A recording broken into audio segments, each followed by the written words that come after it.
ay mag-uwi ng 10,000 pesos! At habang tuloy-tuloy ang kanyang kampyonato, tuloy-tuloy din ang paglaki ng kanyang cash prize. Nakuha na namin ang overall scores mula sa inampalan. Kilalanin natin kung sino kina Grace at Franz ang kaabante sa back-to-back tapatan.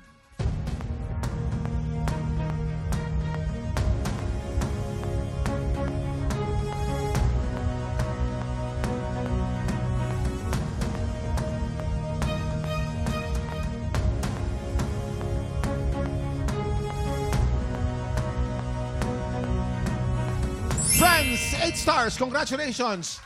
Ikaw ang hahamon sa kampiyon ngayon. Ang kampiyon na si Jimson Hison laban sa umahamon na si Franz Salaw. Heto na ang kanilang back-to-back tapatan!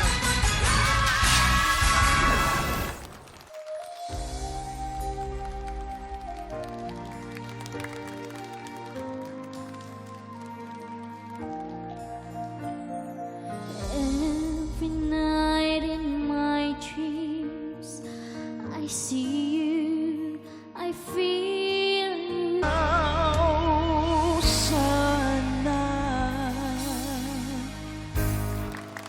At yan ang back-to-back tapatan ni na Franz at Jimson.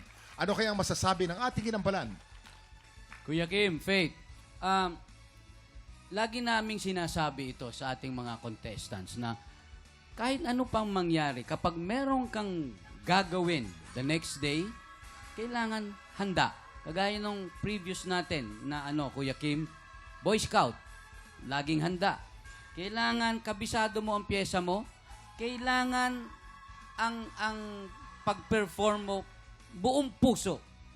Laging iisipin ninyo na ang pagkakataon ay minsan lang. So, make the best of it. Maraming salamat, Renz. Kilalanin natin ang ating kampiyon ngayon.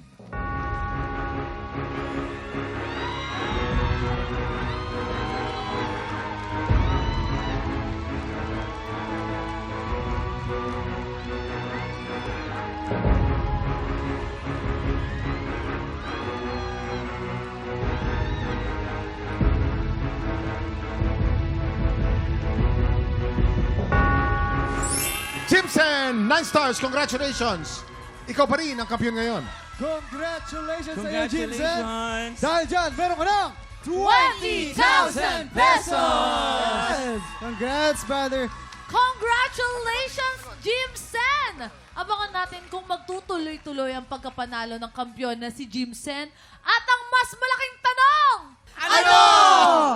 Makaka 100,000 kaya siya. Ay, wag kayo kaya nila napitikon talaga si Ernest. Pero teka lang bukas, mga tiktropa. It's Lucky Day Friday. Kaya siguradong bubuhos na naman ang swerte at pa-blessings. Kaya para maambunan ka din ng good vibes, makitamay po ulit dito lang sa TikTok Lang! Muli, ang ating kampiyon ngayon, Jimson Hison. Yes! Yeah! Yeah!